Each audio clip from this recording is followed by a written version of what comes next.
안녕하세요. 하루 필수 말씀 충전 하필 큐티 조종환입니다.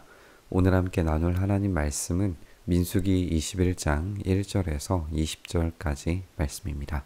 네겝 지방에 살고 있던 가나안 사람 아랏 왕은 이스라엘이 아다림 길로 오고 있다는 소식을 듣고 나와서 이스라엘과 맞서 싸워 그들 가운데 얼마를 포로로 사로잡습니다. 그때 이스라엘이 주님께 다음과 같은 말로 서약합니다. 주님께서 이 백성을 우리 손에 붙이시면 우리는 그들의 성읍들을 전멸시키겠습니다. 분위기가 좀 바뀐 것을 우리가 확인하게 되죠. 우리가 20장을 생각을 해보면 미리암이 죽게 되고 이스라엘이 불평했고 모세와 아론이 하나님의 거룩함을 온전히 드러내지 못해서 약속의 땅에 들어가지 못하리라고 하는 이야기를 듣습니다. 그리고 에돔 땅에서 거절당하는 것을 우리가 보게 되고요. 그 왕의 길을 가지 못하도록 막아서는 에돔 왕의 이야기를 보았고, 그리고 아론의 죽음 이야기로 끝납니다. 그래서 이 죽음 사이에서 이스라엘이 여전히 어떤 실패의 모습을 보여주는 그런 모습이었는데, 오늘의 이야기는 분위기 자체가 좀 달라요. 여기에서 이스라엘이 먼저 하나님께 서약하고 기도하는 것이 굉장히 중요합니다. 이스라엘이 먼저 하나님께 간청합니다. 이전에는 모세가 이들을 대신해서 중보자로서의 역할을 하는 것을 계속 강조해 왔었는데, 이제는 이스라엘 스스로가 간청함으로써 하나님께 나아갑니다. 물론 이들이 완벽하지 않기 때문에 이들에게 시험이 있고, 그리고 그들에게 문제가 있고 여전히 불평하는 존재이긴 할 거예요. 그런데 하나님께서 그들을 대하시는 태도가 다르고, 이들이 간청하기 시작할 때, 그리고 그들이 기도하기 시작할 때 하나님께서 적극적으로 이들 가운데에서 용서와 회복과 그리고 승리를 안겨주시는 것을 우리가 보게 될 겁니다. 그래서 오늘 이 장면에서도 이 간청을 통해서 승리를 쟁취하는 모습을 우리가 보게 되는데요. 주님께서 이스라엘의 간구를 들으시고 그 가나안 사람을 그들의 손에 붙이시니 이스라엘이 그들과 그들의 성읍들을 전멸시켰다. 그래서 그곳 이름을 호르마라고 부르게 되었다. 이렇게 되어 있습니다. 그래서 이 죽음의 이야기가 승리의 이야기로 바뀌고 있는 것을 우리가 보게 되고, 여기에 이제 불평 불만하고 모세와 아론이 약속의 땅으로 들어가지 못했다라고 하는 이야기가 이제 불뱀 사건과 연결이 될 겁니다. 여전히 그들이 불평하는 이들이기는 해요. 그러나 이들이 어떻게 이제 하나님께서 구원하시는지 우리가 보게 될 거고, 에돔 땅을 가로질러 가지는 못하지만 그들이 에돔을 돌아가면서 얼마나 진취적으로 움직이고 있는지를 오늘 본문에서 살펴보게 될 겁니다.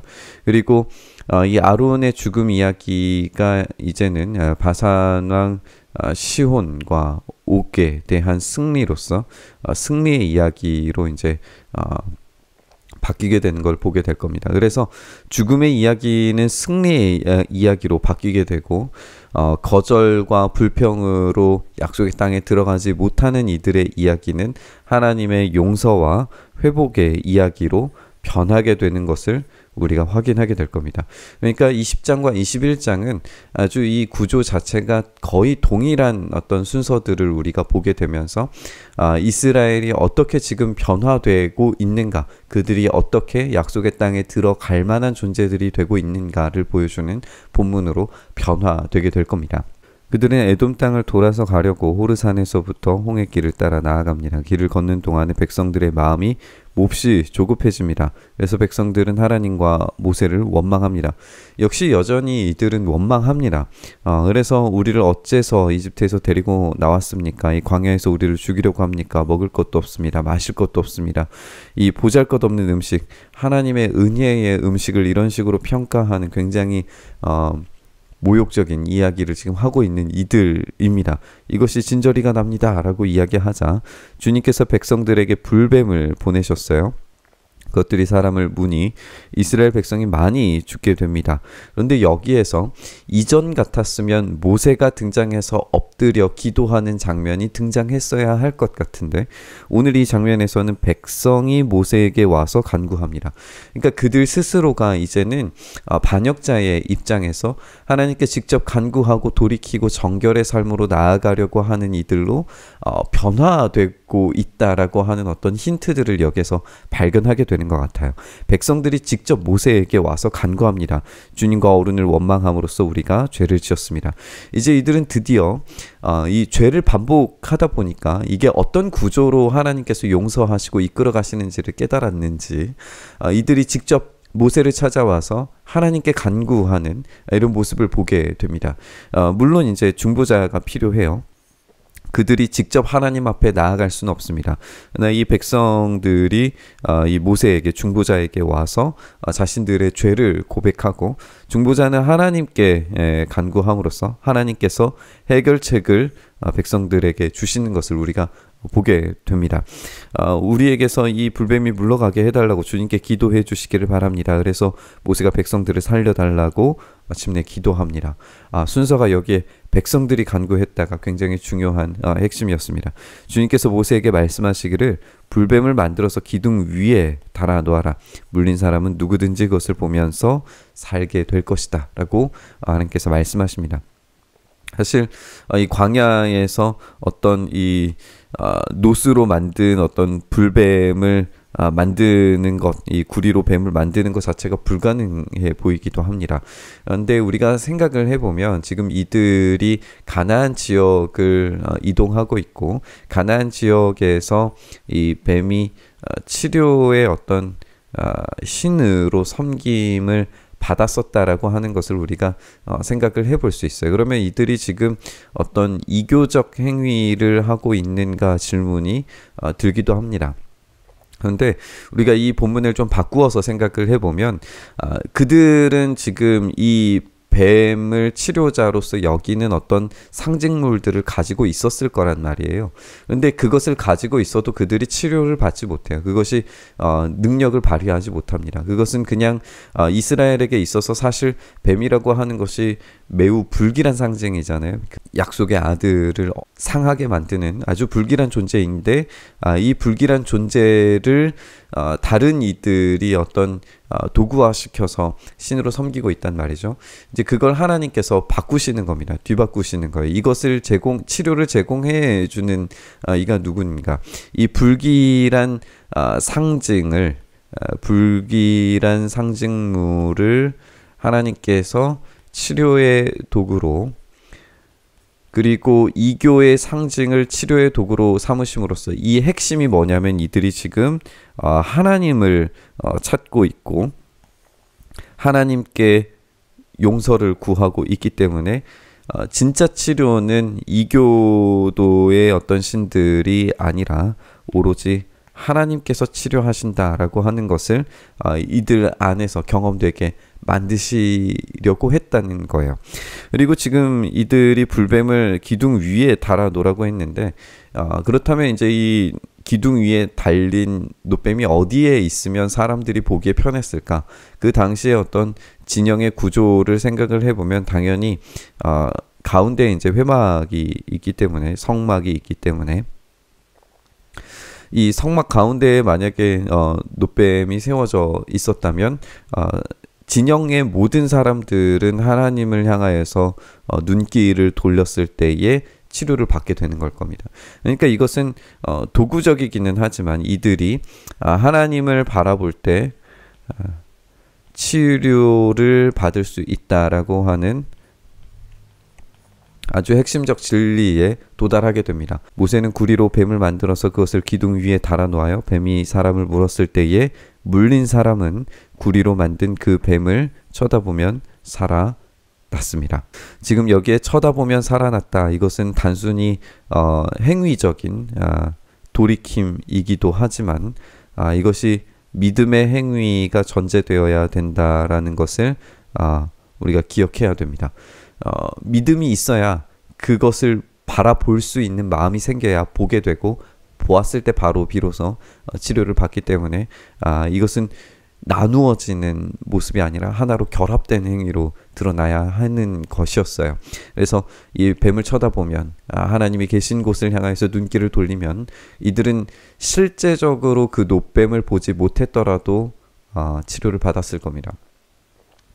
이 노뱀을 들고 모든 진영을 다 돌아다녔으리라고 생각이 되지는 않아요.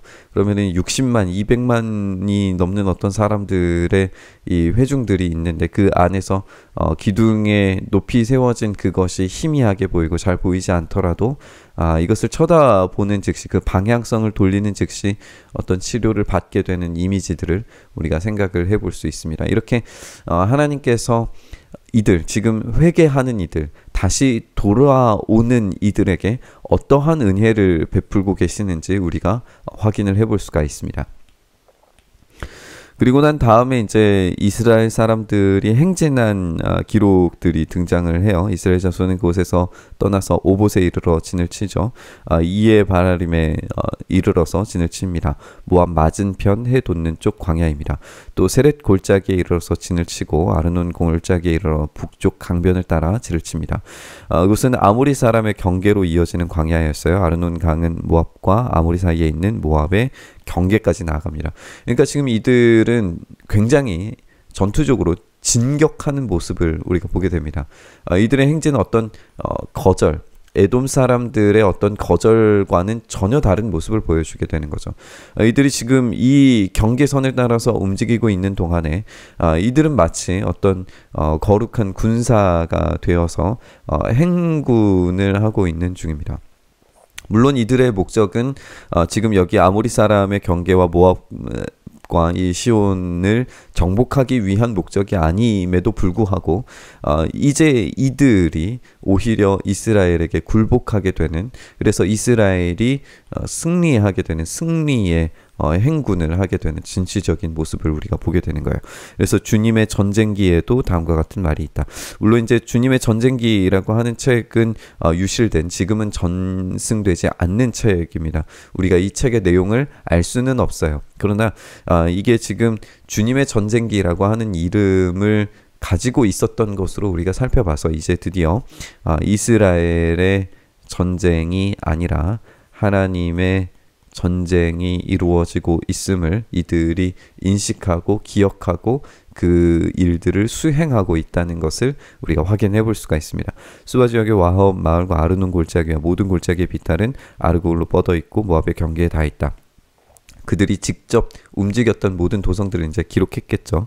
그것을 떠나서 브엘에 이르렀고 브엘에서 주님께서 모세에게 백성을 모아라, 내가 그들에게 물을 주마 하고 말씀하신 그 샘이 있는 곳입니다. 그래서 샘물아 솟아나라, 모두들 샘물을 노래해라, 지도자들이 파고 백성의 원로들이 왕의 통치 지팡이로 터뜨린 샘물이다. 우리가 무리바 사건에서는 그들이 원망했고 이 원망으로 하나님께서 영광을 드러내게 보이시길 원하셨는데 그들이 제대로 된 모습을 보이지 못했단 말이에요. 근데 지금 여기에서는 이 브엘이라고 하는 곳에서는 샘이라고 하는 뜻인데 여기서는 하나님께서 직접 샘을 주십니다. 그러니까 20장의 본문의 내용들이 그대로 담겨져 있으면서도 완전히 다른 모습을 우리가 확인을 하게 되는 거죠. 이렇게 회개한 민족이 보여주는 어떤 승리의 기록들이 아주 대담하게 기록되어 있는 것을 우리가 확인을 할 수가 있습니다. 그들은 광야를 떠나서 마따나에 이르릅니다. 마따나를 떠나서는 나할리엘에 이르고 나할리엘을 떠나서는 바못에 이릅니다. 바못을 떠나서는 비스가 산 꼭대기 북은 광야가 내려다 보이는 모압의 고원지대 한 골짜기에 이르르게 됩니다. 우리가 지도를 잠깐 좀 살펴보길 원하는데요.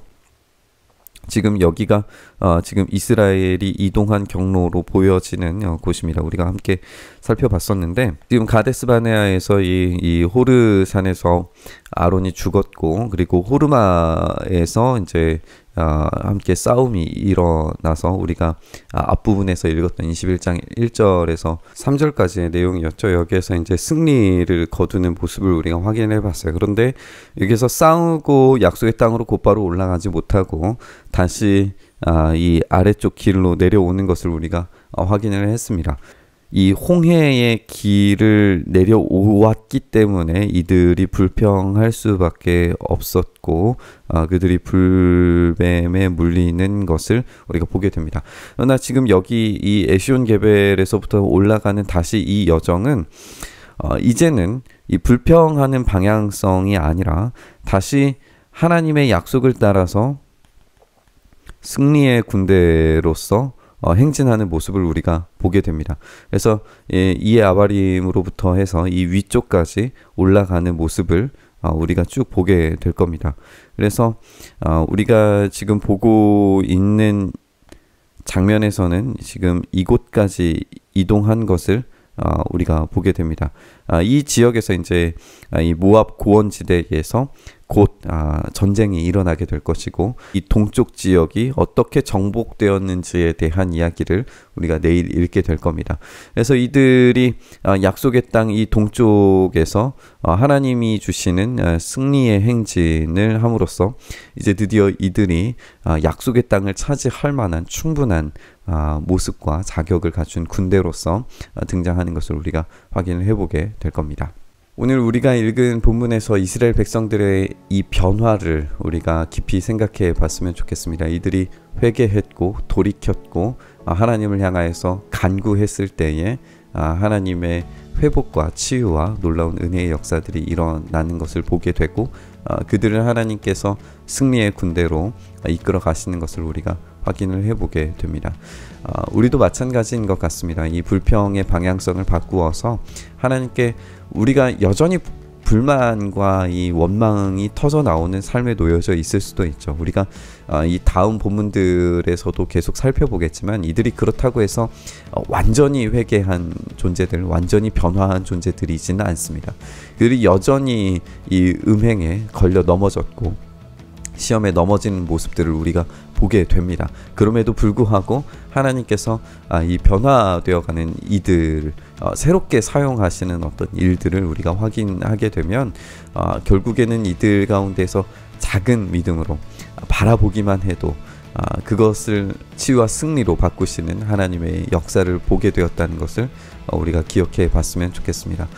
예수님께서도 이 모세가 놋뱀을 든 것처럼 인자도 들려야 될 것이다 라고 그렇게 말씀하셨고 그 들려진 존재이신 예수님을 바라보기만 해도 치유와 회복과 또 승리의 삶을 살아갈 수 있다는 것을 가르치셨습니다. 우리는 기억해 봤으면 좋겠습니다. 이 불뱀이 부정적 상징이고 결코 긍정적이지 않은 상징물이었음에도 불구하고 하나님께서 그것을 들어 올리셨고 그것을 통해서 치유를 주신 것처럼 예수님의 십자가는 결코 긍정적이지 않고 예수님의 십자가는 오히려 부정적이고 예수님의 십자가를 따라간다는 것 자체가 굉장히 아픈 이야기지만 그럼에도 불구하고 십자가를 따라갈 때 참된 생명과 회복과 그 삶을 온전히 방향성만 돌리더라도 치유하시는 은혜를 경험할 수 있다는 것을 우리가 다시 한번 깊이 생각했으면 좋겠습니다.